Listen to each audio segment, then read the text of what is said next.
Here we are. It's my Friday. My name is Scott Stanfield, and it is Mindful Monday. And I'm standing up today because I want to bring some energy to this because this is one of my favorite books and one of my favorite topics. And it really boils down to environment, right? And gosh, my whole thing's set up this way. So let me try this.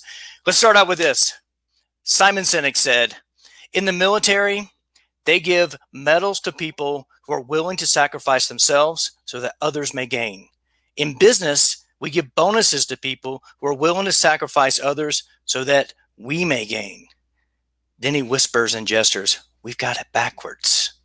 Yes, we do have it backwards. And I've seen this. I've lived it firsthand. If you get the environment, he also went on to say, if you get the environment right, one of us has the capacity to do, if you get the environment right, every single one of us has the capacity to do these remarkable things. Let me ask you a question. How do you perform when you're stressed? How? Is it at your top of your game, or is it, are you in the flow state? Are you like, give me the ball in the closing seconds if you're stressed? No, So how do you think your team's going to perform when they're stressed out, when there's stress coming from the leader of the organization? It could be, my experience is restaurant. So it could be restaurant management, right? It could be the restaurant general manager. And so if the team is like if I make one single mistake and I'm going to be called all the way to the dish pit to be like, go over this for 5 minutes, right, about how I made this mistake or constantly be corrected. How do you think, what kind of environment do you think that's going to create for your team? Are they going to be scared to take chances and give the best dining experience, or are they going to be slow to make decisions, right? Are they going to hold back? They're going to hold back, right? Trust me. I used to be that leader. I used to be that manager. I used to manage people, right? But I encourage you to manage things and then lead people. Those are the things. So before we get too deep in environment, let's talk about what Simon Sinek was talking about. What about bonuses and also include sales contest in this. This is there's a wrong way to do this, and then there's a better way to do this, to do these things. First, let's talk about the wrong way. I got hired at this restaurant in Utah, Salt Lake City, Utah, and I'm not going to give the name out, but I'll give you this. It was a steakhouse that had won this first 8 years the best steak in Utah, and it was, like I said, great. It was modeled after Ruth's Chris, and the chef came to me one day, and I'd only been there a short period of time, and he said, "Hey, Scott, I really need to get my bonus. And food cost is high, so we really need to do something about it." I'm like, okay, what do you normally do to get food cost in line? He goes, well, we don't really change food costs. We just change our sales mix our product mix by running a contest. And I go, what kind of contest do you run to change food costs? And they're like, well, we run this sides sales contest where we'll give the top server, like a certain amount of money. I believe $100 comes to mind because this was, 13 years ago. This month, actually. So we run a side sales contest. And so I was like, this doesn't make sense to me, but if this is what you've done in the past, let's test it and see. Test, right? Testing is important. And what I saw was guest A asking to speak to the manager because they're getting sticker shock, and then, which was me, and I had to go explain that. And then number two was the guest actually carrying out multiple bags of leftover food. And then what happens, so here's the thing. For the chef to get the bonus that he depended upon, the guest had to have a poor experience. Let's just pause there for a second. Let's just think about that, right? So we give a carrot to our employees, right, for them to go out and hit a sales mark that creates a bad impression, leaves a bad taste in the mouth of the people who are coming to dine in our restaurant. Because when you're in downtown Salt Lake in a hotel, you're getting a lot of people who are coming in to entertain a guest that are from out of town. They have nowhere to take these leftovers to, so a lot of food's going to waste. You're creating more hours and labor to prep the food. You got more waste that's going on. It's not good for the environment. You've got and so who wins in this? Well, the managers who get the bonus for better food cost But the P&L is worse because you got higher labor, you got higher waste, you got all these things happening, and what you got the long-term impact of guests having poor experience and leaving. And this was 13 years ago, so reviews weren't that big, but leaving negative. They're telling their friends back then, and now they're leaving negative reviews so it's an overall negative impact. It's not a win-win-win. It's not a win for the company. It's not a win for the employees, and it's not a win for the guests that are coming and dining there. It's not a win-win-win. So I came up, I really, there's a lot of things I've learned at the Hilton, and this is one of the things I learned on the floor versus being in a training room. And so I highly recommend you, when you look at, if you're going to do something for your business, that you look at, and there was one simple governing dynamic. How does all of this fit into best dining experience or best guest experience and you fill in your blank, American steakhouse in a downtown hotel ever, right? That's where I was. How do we give this a best dining experience? So the best dining experience will then in turn give a better employee experience. Then will give a better manager experience. Then will in turn give an overall P&L company experience. So all those things are happening. So I encourage you to do long-term. Okay. So the last job that I got hired for before the pandemic hit, in the first days starting there was actually, we're a couple weeks into a wine contest. It was a 12-week wine sales contest for had two Pinot Noirs from the same producer that were in two neighboring regions. Okay. One was Sonoma Coast, and one was just inland from that. And just skipping my brain right now. Oh, Russian River Valley is what it was. So those are the two areas, right? So two Pinots, very similar but different because of the orientation to the coast, right, and being inland. And so what happened was that there was 35 restaurants in this brand, and 36 restaurants in this brand, and without any very little training on the wine. None of the servers that I asked them to explain me the wine could tell me the differences between them, they tell me the name of it, but not any nuances of those type of things, right? And so you got to think, this was in the first weeks of me being there, right? And we had a new sommelier, Francesco Ferrario, which I interviewed 2 weeks ago on Thursday. You can go back and see that live. And basically what happened was that we started asking people pre-shift to explain the wine, right? So we started going over those things. And even some of the managers didn't know exactly every single detail on the wine, which was an interesting dynamic. So what happened was that what I wanted to really cover with this is, let me make sure I got this. So what happens is this, right?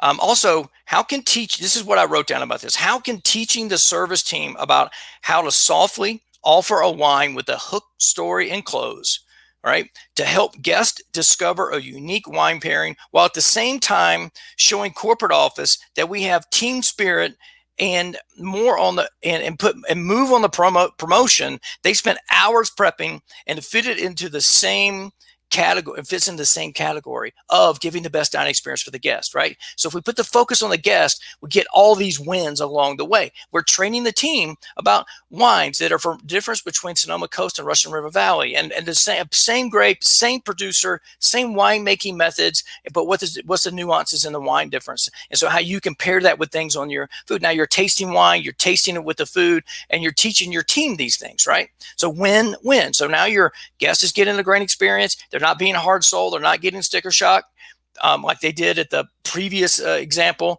The team's getting trained on these wines, and so you're starting to stack information. Now you're also teaching them hook, story, close, right? So those are ways to sell other things other than wine as well, and they can come up with this. And so this is what happened. Over that week's period that we did this, we were actually the best selling of all 35 locations for that particular week, and it moved us to second. We ended up finishing second in this overall contest. Now we're ninth without trying, and I told them that, hey, we're ninth. We haven't been trying. Let's just try a little bit, see what happens.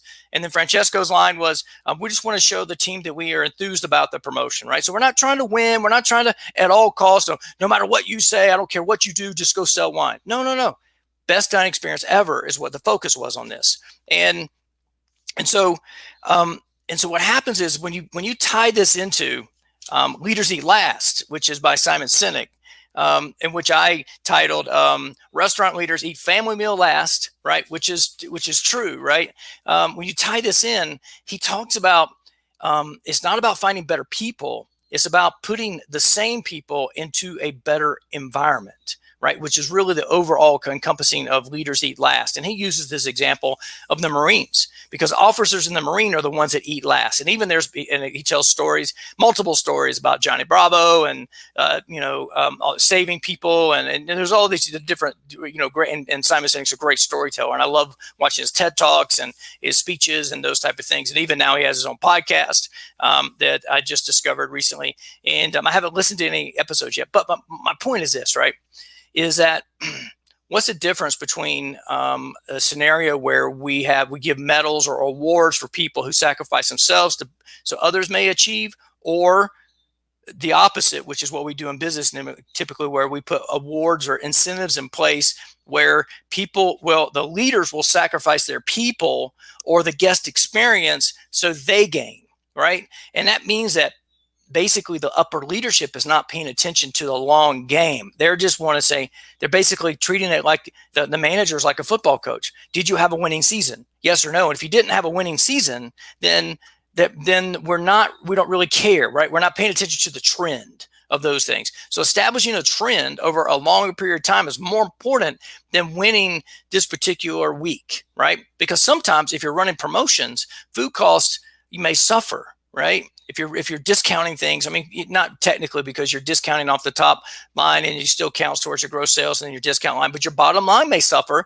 if you're trying to, get people in the front door, right? Because it's all simple supply and demand, right? Less demand, lower price. Higher demand, higher price, right? So scarcity creates a higher price. That's why best restaurants in the world only do 90 covers a day, 45 for lunch, 45 for dinner, because there's high demand. The best restaurant in the world, people are willing to pay hundreds of dollars to get there and sit there for hours, and it's the same. It's a higher check average, but less people. Where other restaurants are built to scale, right? Where they're doing 300, 400, 500 covers, right?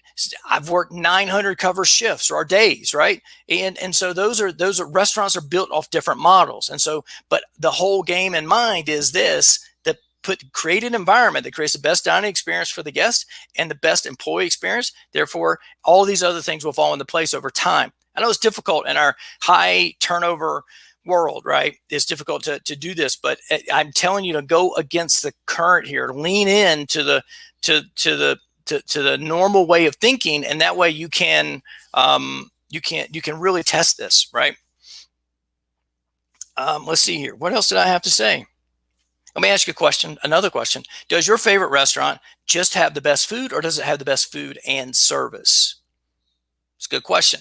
I'm a foodie, so sometimes I go places because I just like the food, right? And I may or may not complain about the service, or I just may understand that it's just where it is in the evolution of this particular business, or maybe the leadership, or it may be just they don't understand it, or they don't care. I don't know what it is, right? But it's important to understand. But I would definitely contend, if you're in this industry, anything, do you take your car to a place that just does the best work, or you're also looking for the best service, right? I mean, you're looking for both. You're looking for a combination of these things. Now, what makes great service, right? Well, it's great people, but that really boils down to environment. It really does, right? The experience is that if you go even to a Home Depot, and it's like the whole leadership team is like, hey, we want to give these people the best experience in a warehouse style hardware store, better than our competition that may be across the street that's the same big box style. We want to get better, but the other side is like, hey, people come to us because we're brand name and we have best marketing, we give the best discounts, blah, blah, blah, blah, blah. We're on the right side of the road, they're on the left side of the road, so they come over here. Or we sponsor Jimmy Johnson's NASCAR team and they sponsor Tony Stewart. I'm going back years, and that people like Jimmy Johnson come here and Tony Stewart there, blah, blah, blah, blah, blah. All those things, right? But my point is this, right? What if it all comes down to environment? Right? It comes down to the environment that we create as leaders, right? And so, there is some element of this, right? Where better, smarter, more seasoned people are drawn to organizations where they can make the most amount of money in the least amount of time. So yes, somewhere like when I, and by the way, let me back up a second here. Let me pause for a second. This is like a mid-roll ad, right? So first of all, thanks for all the people who are listening on LinkedIn and Facebook and YouTube. So thanks for being here. My name's Scott Stanfield. I see some people joining here, and I just want to say that no matter what you do, no matter what industry you're in, sleep is because you're human, sleep is by far the most important thing you can do for your health. All right. So it's more important than sleep and exercise. More important than diet and exercise combined. So go to modernlongevitarian.com/sleep, or you can get there by going to strongforlonger.com and it'll forward you there. Now, my point being is this, tomorrow's show, chef and friend of mine, a great guy, Sean Boucher, is going to be on the show, and I'm excited to have him on. I was the very first podcast guest experience for me was being on his Business Chef podcast, award-winning podcast. It's out in the world that he actually has sidelined to start his own restaurant during a pandemic. So I'm excited to have Chef Sean Boucher on tomorrow, and he's got a great story, great stories about how he got started in the business and those type of things. And so I'm excited for that. And so I do. Let's go back to the normally scheduled program here, and there's that. I want to, yes, there is an advantage if you work at this high-end steakhouse that the check averages are really higher. So great bottles of Napa Valley Cabernet, and where people are going to make the most money is going to draw in some really good people. Where I'm not saying the people are different, right? Because I've used these same hiring techniques in a hospital that drew in a different caliber of person. When I say caliber, when I say in terms of a foodie experience, right? Some people come work in hospitals because they need insurance, right? Where other people who come to work in a high-end steakhouse are looking to make money or make easier money, right? Because you're doing the same amount of covers, but your check average is higher. As long as you're able to execute on those things, your tip's going to go up. So going to be higher. Your tip's going to be higher than it would be in other places. Or people would travel to work in Santa Monica because the minimum wage was higher there than it was in other parts of LA. So you're going to draw different type of people for different reasons, but these same principles of hiring people and your environment matter no matter what type of organization you have. It really does matter.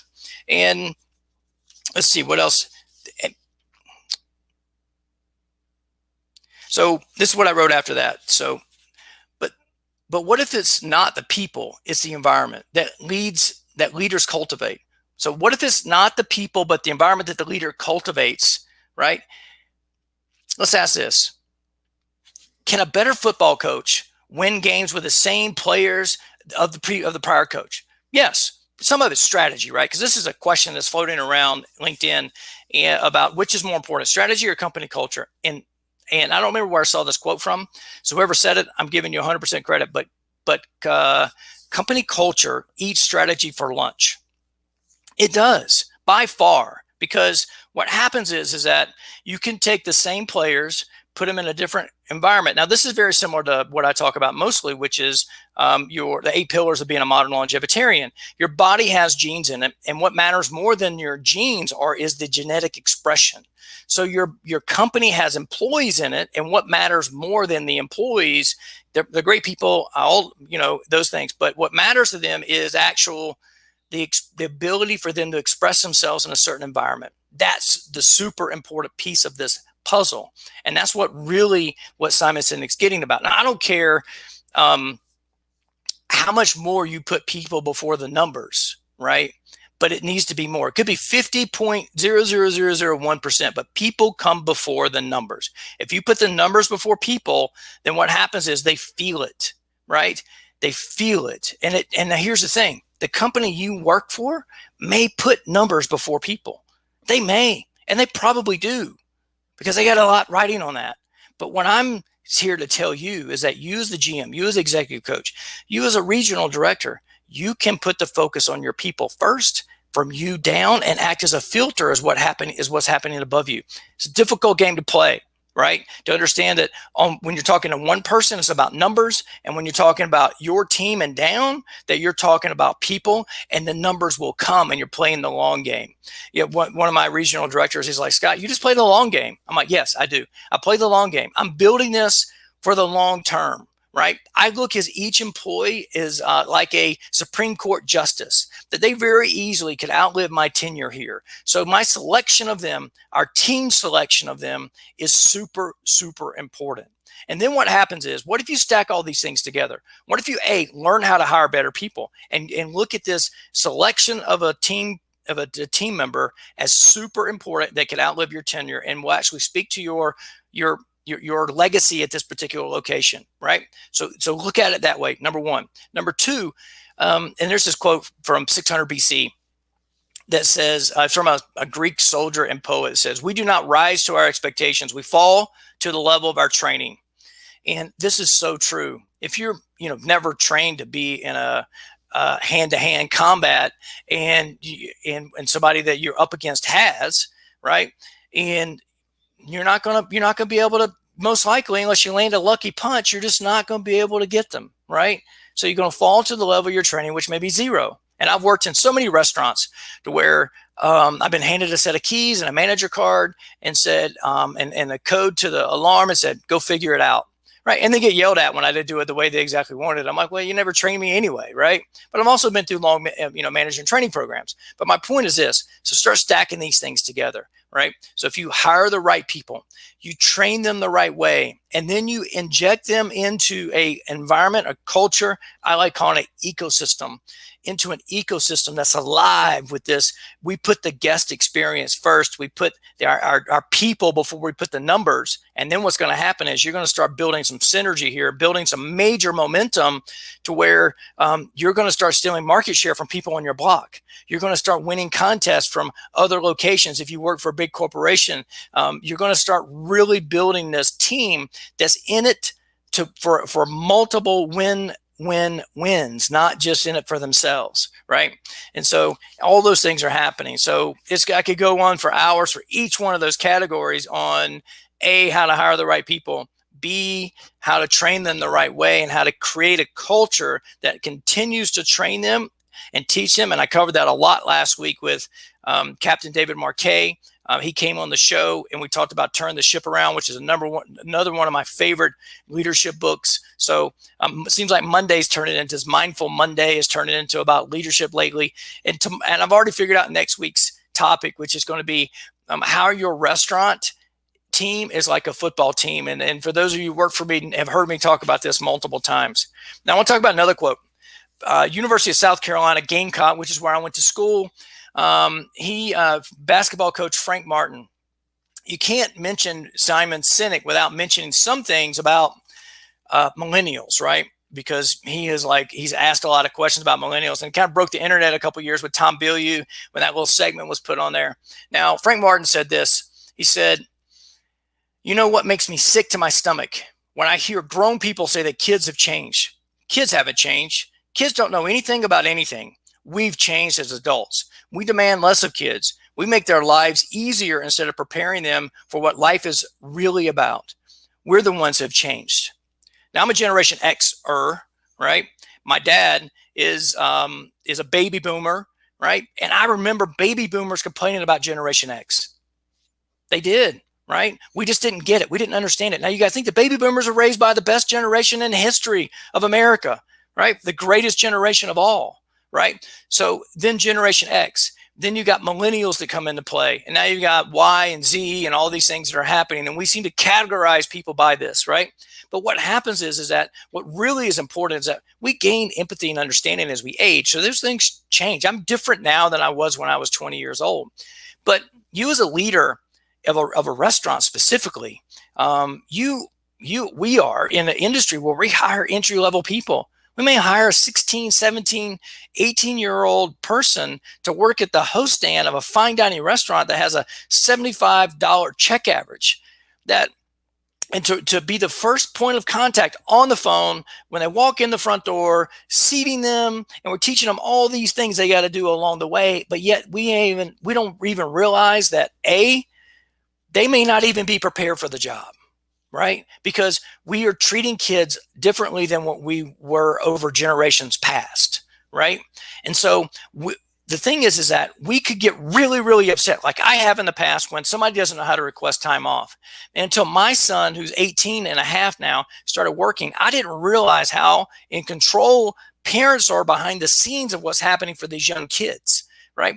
So I watched as my wife was, coaching my son in different ways to do things, or we're going on vacation at this time and things like that. So when somebody says, hey, I'm going on a family vacation, right, and I need these times off, and my parents have already bought tickets, I could get really upset about that. Right? You as a leader could get upset about that, but we also could take and have some empathy and go, wait a minute. They're starting at a different place that I even started at. They're starting at a different place than my other team members who are 20 years older than them, 30 years older than them are starting at. And so when you decide to hire somebody that has zero experience, which I had zero experience at one point, you had zero experience at one point, but you had talent and you had desire and you had a hunger to make it in whatever you do. You're looking for something to sink your teeth into. You hire those people with no experience, and you have to start. Your organization has to be willing to train them at their starting point, not your starting point. And so I became one of those leaders at one point where I was just only wanted to hire people with experience. And I'm like, wait a minute, it took me 15 restaurants to get hired with zero experience, but yet I was hungry. And what happened is I became a manager in 90 days after that, 90 days.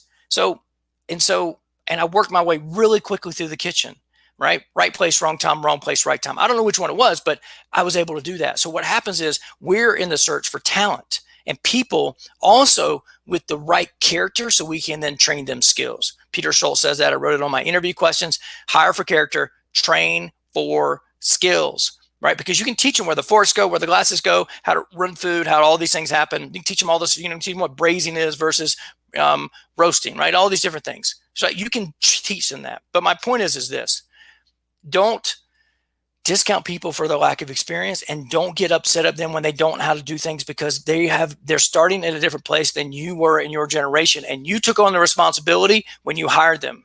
You took on the responsibility when you create a culture, whether you believe it or not, right? And so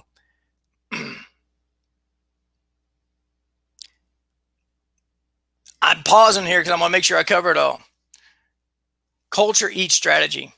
Culture eats strategy for lunch is super important. Start stacking these things together. And you know what happens is this, right?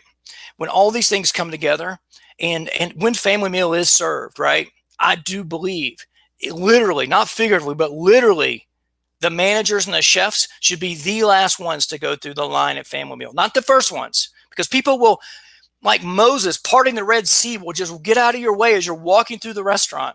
Go work in a restaurant. Go train in a restaurant that you're not the GM or the executive chef in, you're not a manager in. People don't get out of your way. That you haven't been given the authority of being dubbed their leader.